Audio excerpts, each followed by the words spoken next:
We're going to talk today about a pattern that we typically see in a lot of our clients and in general in high performers for some reason. It can be a business issue or a romantic relationship issue.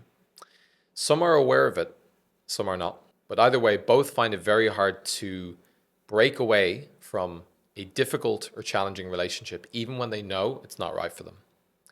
So in this episode, we want to explore why that is, what's underneath it, and how to spot if you're in a bad relationship and how you can change it. So we'll talk a bit about our example, which is John, which is a client of ours in the past. Do you want to tell me a bit about John, René? So basically, it was very interesting in the start of us working together. He shared about it like it was totally normal, but it was pretty clear to me that from the outside, without emotional attachment, this is actually not aligned at all and can't work. There was no, it was a very functional relationship. They didn't have a lot of fights in this example. They kind of divided the tasks in the relationship pretty well, but there was no fulfillment, there was no depth, there was no intimacy. And you could probably just describe it as a friendship, and it has been going on like this for years. So it was very obvious from the outside that is actually quite far away from what a romantic relationship, a healthy relationship should look like. And he kind of knew that even in the very first conversation. He then said, after many years of reflecting, I actually realized this is it, but I just have to wait another 6 months or so until I make the step. That was basically the initial situation. Yeah, so sometimes I think in cases like that, there can be, we'll say, a familiarity or a functionality to a relationship, and it can be familiar, normal, and easy. And it's often like, yeah, harder to really step back and look at the deeper layers of it, even though we might know on some level deep down that maybe it's not truly what we want and it's not really actually serving anyone long term. And just to quickly say one thing, Sure, yeah. what is important is that founders, obviously, they're successful guys, and they have a quite a good level of intelligence. So this is not about being smart or not smart or being stupid or anything like that. It's just that in romantic relationships, different parts getting activated that kind of impair our rational thought, and we just don't see the reality for different reasons we're going to get into. But I just wanted to Or say we'll that. use our incredible intelligence to find all the intellectual reasons why it actually works or should work. Yes. Now, from a different lens, because that's more of a romantic lens, from a business lens, we had another client, Steve, who came to us and basically was talking about his co-founder, a business partner. And what he felt was that things were a little off in the relationship. But when he started to share a bit more about his actual experience of it, it was very clear that Steve's business partner in this case wasn't really carrying much of the weight. And Steve was actually doing a lot of the heavy lifting. And I would say Steve was actually more competent and more driven and focused and actually carrying things. And his co-founder was more just kind of, we'll say, coasting along and maybe had a few things to offer, but in general, it was Steve's thing. But for some reason, Steve had this feeling of like it needs to be 50-50, even though energetically it wasn't. And so we usually think of relationships through a romantic lens, but also this can happen in business as well, where you can end up with people in your network that are basically relying on you over functioning in order for them to get by. And with parents also. Exactly. That's kind of where a lot of this originates, of course. We learn these roles somewhere. That's kind of the big reveal. But the essence is that any challenging relationship can have a negative impact on our life and can be holding us back in ways we don't truly understand until we look at it. So that's what we want to look at in this episode. The question is, relationships happen, be they romantic or in business. They start out. But for you, typically, why do you find that things change over time between people? If we make it specifically about founders, I think one characteristic of a founder is that they're very growth oriented and at a faster pace than most people. You grow a lot in business, you have your challenges, you have your ups and downs, and along the way, you also learn a lot about yourself.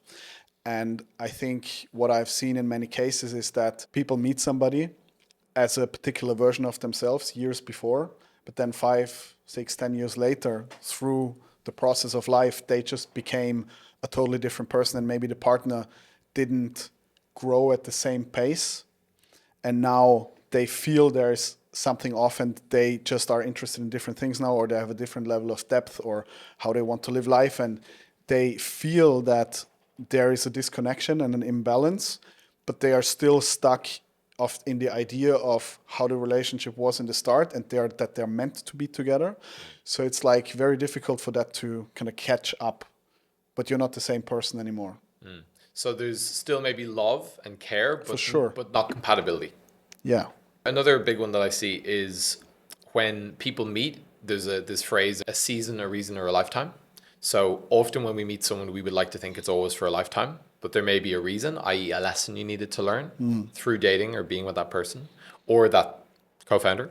Or there could be a season that you're meant to spend together. Now, often for founders, there could be seasons of growth when they're fully focused on the business and they wouldn't have time to really, let's say, romantically be with someone that would, be very adventurous and take up a lot of energy because they're so focused on spending 80 hours a week grinding. Now, 5 years later, they might move into like a more passive role in the company, maybe just on the board, or they might even have an exit. And what we typically tend to see then is the kind of relationship that they're seeking at that point then changes, because the things that they prioritize are then different. And that can also be a challenge because there can be a fundamental difference in compatibility, once again, through no fault of anyone, but it just naturally happens as life seasons change. Yeah, I was just going to say, again, compatibility. It was actually never meant to be that these two people are together, but what many people do is they go after what feels good, chemistry. Okay, this person is attractive. We laugh together, sex feels great. Maybe we both like to go to the gym, but we don't actually understand what we need on a deeper level. But in the start, something about them, it feels there's a charge, there's emotion, there's passion, and it feels great. And that feels like love, right? But maybe on a deeper level, they never meant to be together. And that only comes out after the honeymoon phase of the relationship is over, after stress comes in the relationship, and suddenly there's not this physical attraction anymore like in the start, and the rush, the adventure of the start, and everything becomes normal. And then suddenly people become less tolerant to the things that trigger them in the other person, and they come more and more to the surface. And then the relationship is not equipped for that, because in the start everything was great. There was no conflict. It feels like a very big step back when then suddenly conflict arises, and then I'm avoiding, then I feel resentful. Yes.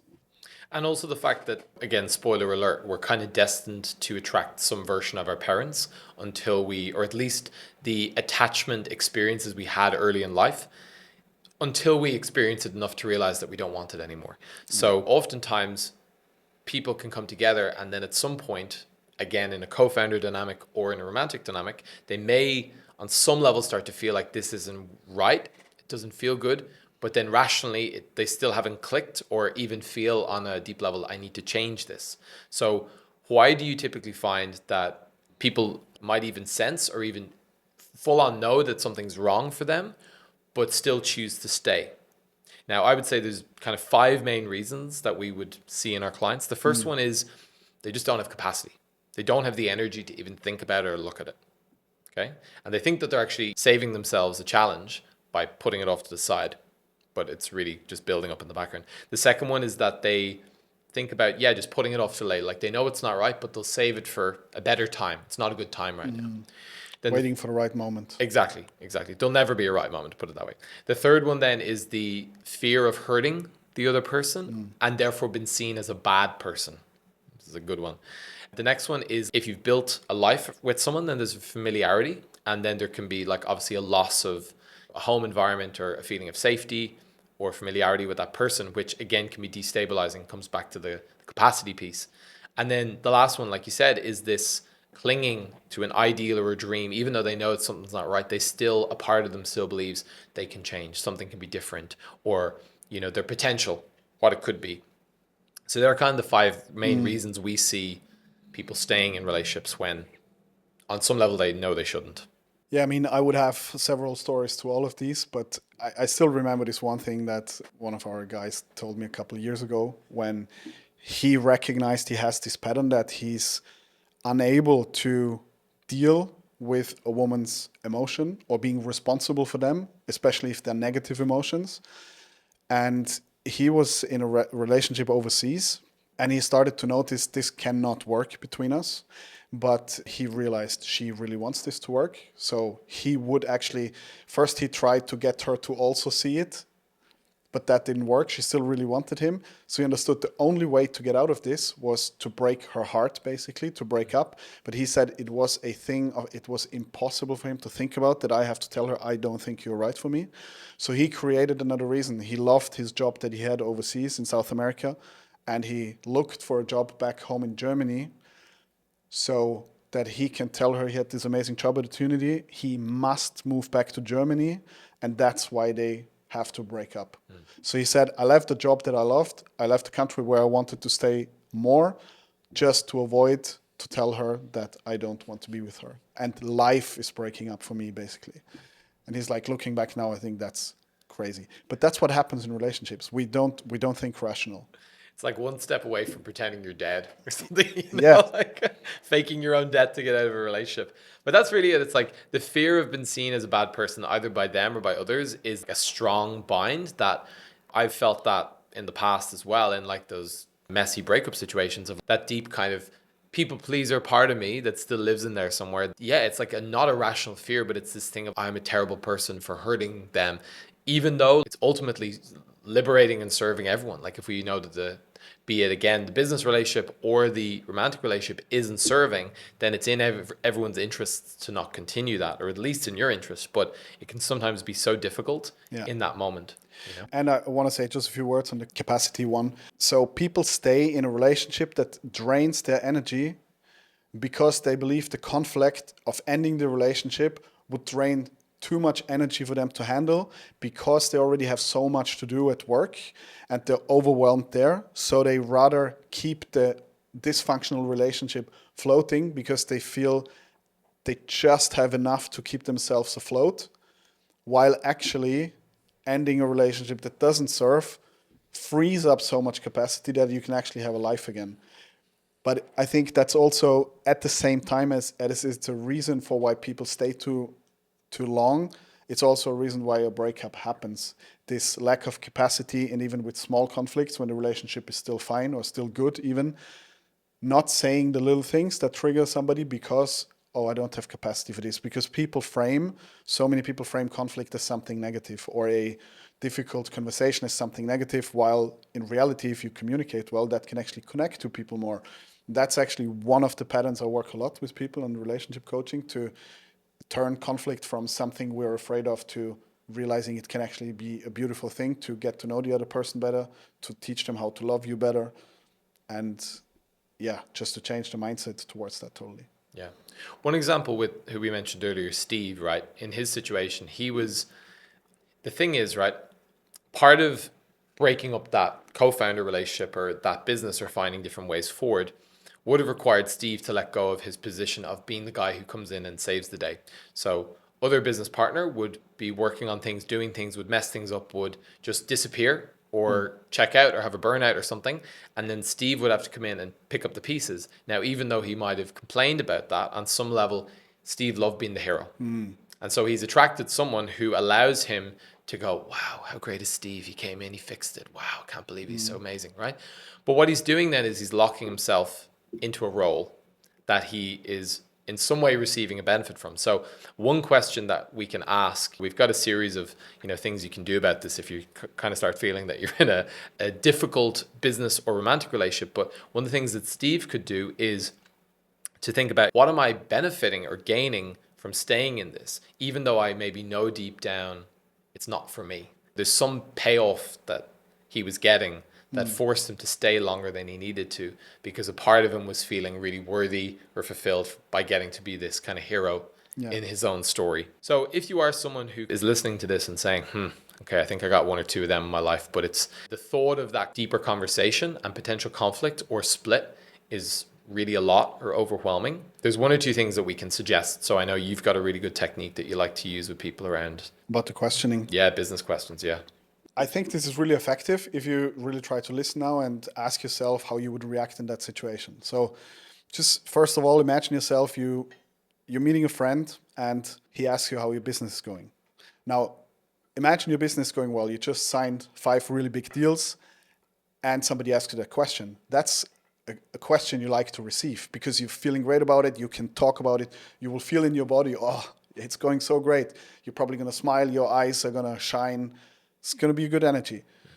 If you're on the brink of going bankrupt, probably not so much. Somebody asks you these questions, you probably shrink a little bit on the inside because it reveals how you feel.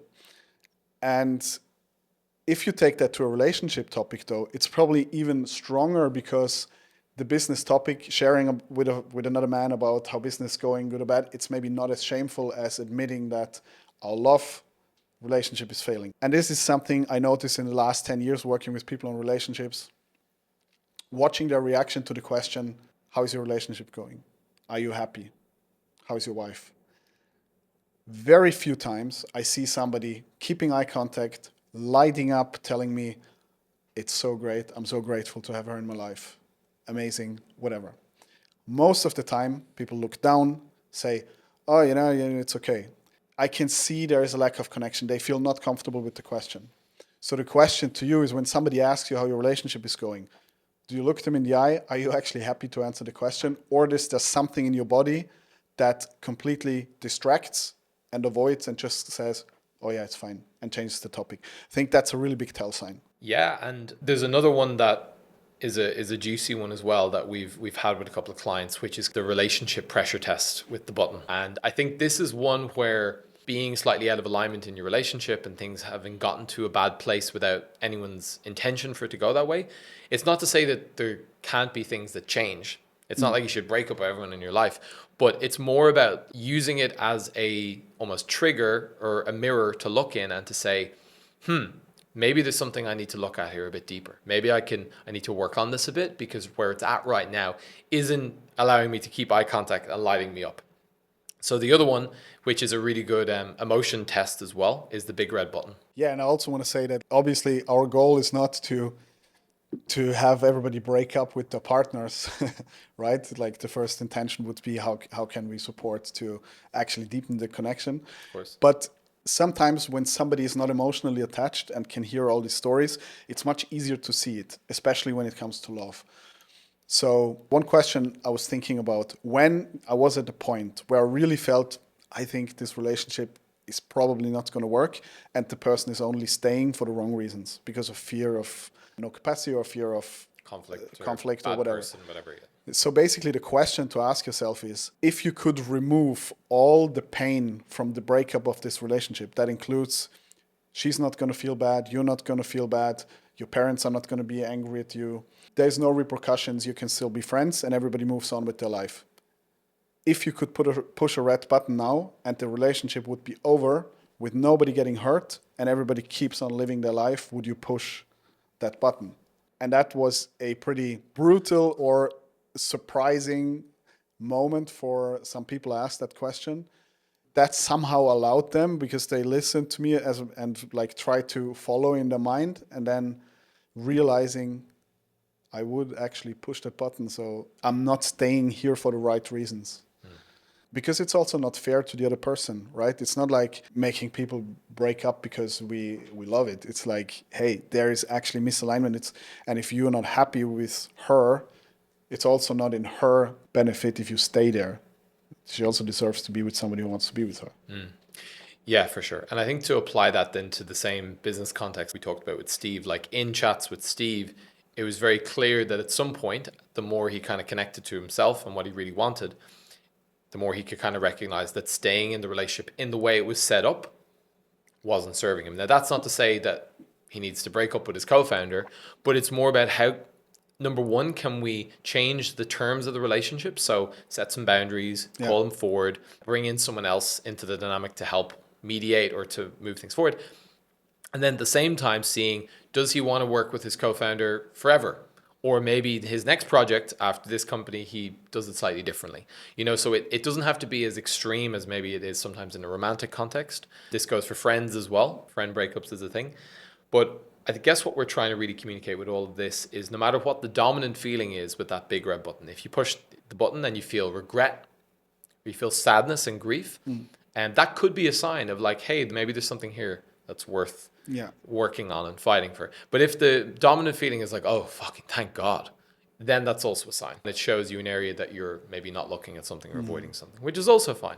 So with that in mind, we have these different offerings that we give out, which is like we've got on both sides of the coin, we've got the dating and relationship side, which is René, your kind of specialty. And then on the business side is more the focus on co-founder relationships, also investor relationships, employee relationships, that kind of thing, where we notice these patterns that typically echo in many areas of our life. They come up again and again.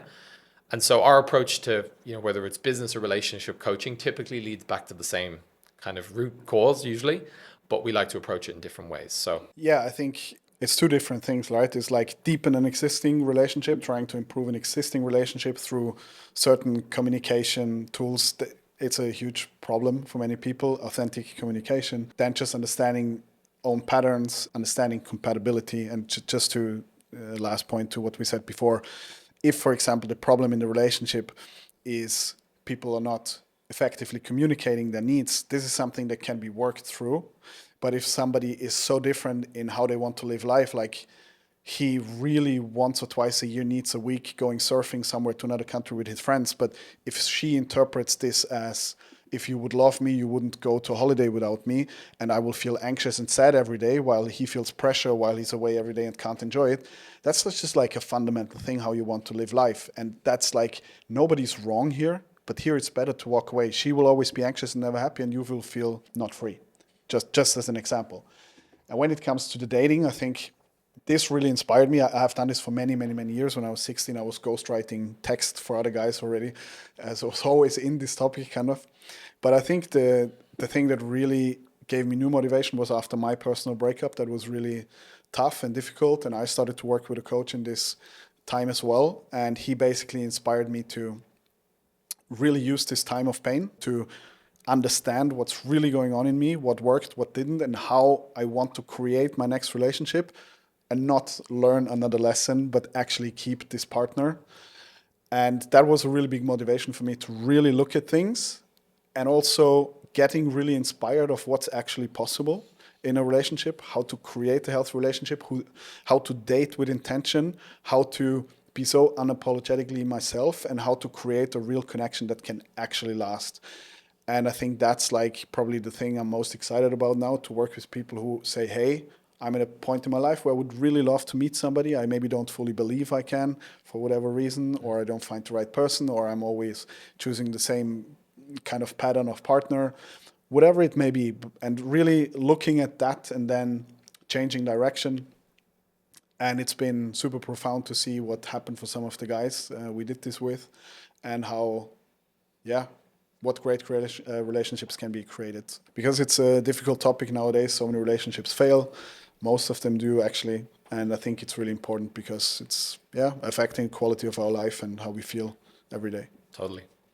If that's something you're feeling kind of called to and resonate with, you can go to our website, reallyaligned.com, and we've got a few different offerings. We call them the Aligned Founder Programs. So one side of that is the dating reset and the relationship reset, which are both short-term offerings. They're really good introductions to this work, where you get to work with René in this case on, as you said, working out your patterns. What are the things that drive you, whether it's like finding a new partner, how do you map that out? Or if you're in a relationship and you're feeling like maybe things are a bit off and you want to work on it, that's also a great container.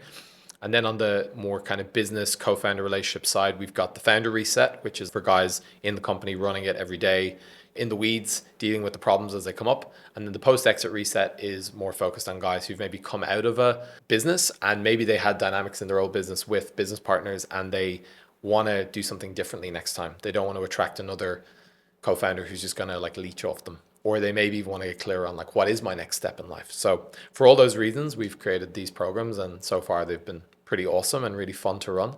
I'm sure there'll be a group offering with them very soon, but for now they're one-on-one offerings. If that feels exciting and interesting, you can maybe book a call with us as well through our website, reallyaligned.com, and you can talk to Mr. René here and he'll point you in the right direction. Sounds good. So that's all we have time for today. Really inviting you, if this has kind of challenged you or provoked some new thought, to really take some time to reflect, to journal, to think about, what am I not looking at? What am I not seeing? What am I potentially avoiding in these dynamics that I'm in? And what's the conversation that I should have if I had the confidence to? What's the things I would say? These are some of the questions we'd like to leave you with today.